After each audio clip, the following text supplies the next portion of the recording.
बरक़ात हैं मुस्तफ़ा जान रहमत शम्अ बज़्म हिदायत सल्लल्लाहु ताला अलैहि वसल्लम के बहुत सारे फ़रामीन, बहुत सारी अहादीस फ़ज़ाइल दुरूद में मिलती हैं। एक बड़ा खूबसूरत वाक़या है जो दौरे मुस्तफ़ा सल्लल्लाहु ताला अलैहि वसल्लम में पेश आया।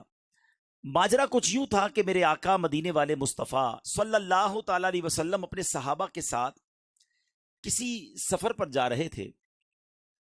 रास्ते में ये ऐलान किया गया कि काफ़िले को पड़ाव दिया जाए, ब्रेक लिया गया। सहाबा इकराम अलैहिम रिदवान ने अपने खाने के लिए उस ज़माने में जो टिफ़िन बॉक्स होते होंगे, तोशादान थे, वो खोले।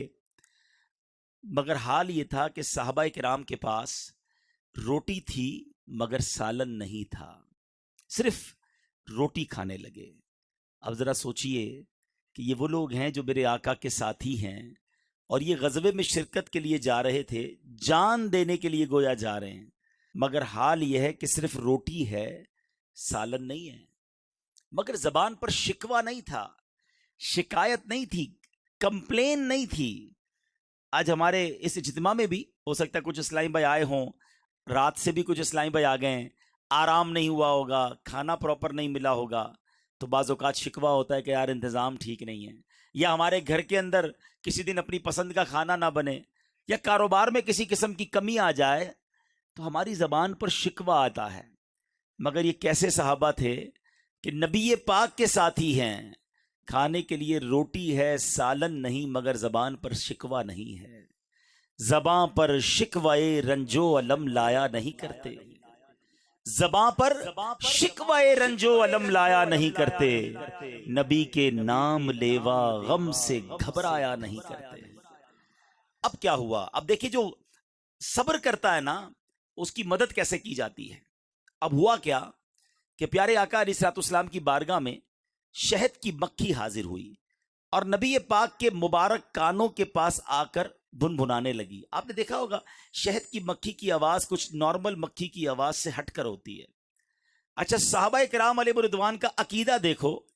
साहबी कहते हैं, हुजूर ये शहद की मक्खी आपकी बारगाह में क्या अर्ज कर रही है? अल्लाह अकबर। यानी साहबा जानते थे कि मेरे आका सबकी बोलियां जानते हैं, जो हो चुका है जो होगा हुजूर जानते हैं। तो नबी पाक अलैहिस्सलाम ने फरमाया, ये शहद की मक्खी मुझे अर्ज कर रही है कि हुजूर आपके सहाबा हमारे इलाके में आए हैं, रोटी है और खाने के लिए उनके पास सालन नहीं, हम शहद की मक्खियों में ये बेचैनी पाई जा रही है। हुजूर करीब ही हमने एक शहद का छत्ता बनाया हुआ है, हम तो उठा कर नहीं ला सकती, आप किसी सहाबी को हमारे साथ भेजें, वो शहद ले आएं ताकि आपके सहाबा रोटी के साथ शहद खाने लगें। प्यारे आका अलैहिस्सलाम ने मौला अली शेर खुदा करमल्लाहु ताला वजुल करीम से इरशाद फरमाया कि ए अली, जाओ और जाकर शहद का छत्ता ले आओ। मौला अली जाते हैं और शहद का छत्ता वो लेकर आते हैं। अब वो सहाबा जो थोड़ी देर पहले सिर्फ रोटी खा रहे हैं, अब उस रोटी के साथ साफ शफाफ मीठा लजीज शहद खाने लग गए। वही मक्खी या कोई और मक्खी फिर भुनभुनाने लगी। साहबी नर्स की, हुजूर अब क्या कह रही है? आका अलैहिस्सलाम ने फरमाया, मैंने इससे सवाल किया है, ये उसका जवाब दे रही है। सुभान अल्लाह। एक तो नबी पाक उस मक्खी की बोली समझ भी रहे हैं और मेरे आका गुफ्तगू भी फरमा रहे हैं। आका अलैहिस्सलाम ने सवाल किया, ये तो बताओ शहद बनाती कैसे हो? ये हदीस पाक का इस वाक़े का मैं खुलासा अर्ज कर रहा हूँ। वो मक्खी कहती, हुजूर हम जो है वो मुख्तलिफ बागात में जाते हैं, फूलों का रस चूसती हैं और हमारा एक पूरा ग्रुप होता है, पूरा एक काफिला होता है, और जब अब वो रस चूस कर हम शहद बनाती हैं। नबी पाक अलैहिस्सलाम ने बड़ा कमाल का सवाल फरमाया, अच्छा आपको भी ये एक्सपीरियंस हुआ होगा कि कभी कभी गुलाब की पत्ती हम खाएं तो वो तो खाई जाती है, मगर चंबेली या और बाकी फूल तो बड़े कड़वे होते हैं। आका ने फरमाया कि फूलों का रस तो कड़वा भी होता है, कुसीला भी होता है, फीका भी होता है, ये सब मिल मिलाकर शहद जैसा मीठा कैसे हो जाता है?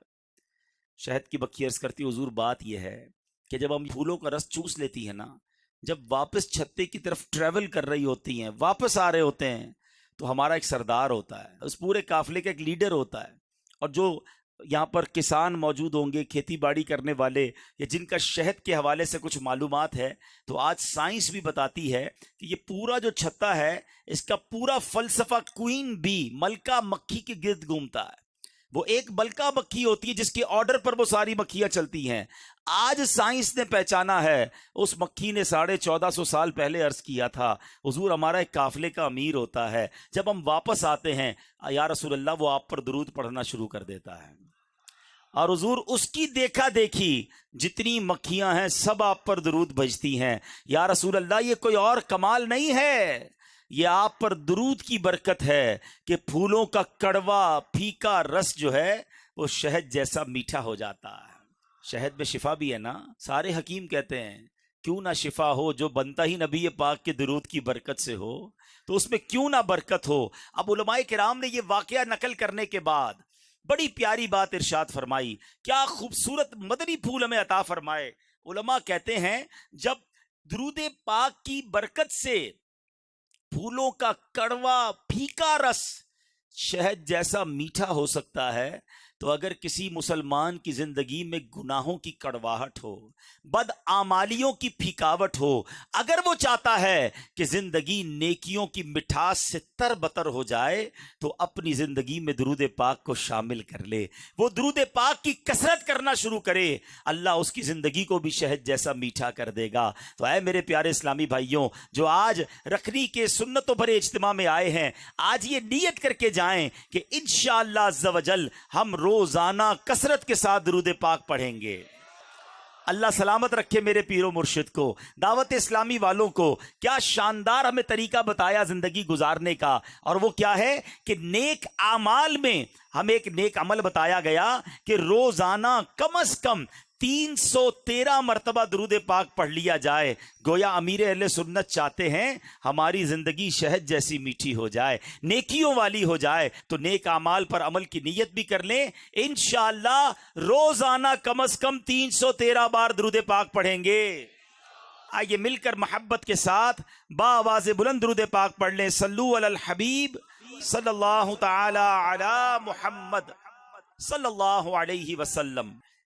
پیارے اسلامی بھائیوں اور مدنی چینل کے ناظرین، آج جس موضوع پر سنتوں بھرے بیان میں نے آپ سے کچھ باتیں عرض کرنی ہے، آج ایک ایسی حقیقت پر بات کریں گے کہ جو دنیا کا ہر مذہب مانتا ہے، دنیا کی ہر قوم جانتی ہے، مرد ہو یا عورت، بوڑھا ہو یا جوان، پڑھا لکھا ہو یا جاہل، پاکستانی ہو یا افریقی، امریکی ہو یا یورپی، کسی بھی رنگ و نسل سے تعلق رکھتا ہو، کسی بھی مذہب سے تعلق رکھتا ہو، دنیا میں یہ ایک ایسی حقیقت ہے جس کو کوئی نہیں ٹھکراتا۔ ہر بندہ عقل والا ہے،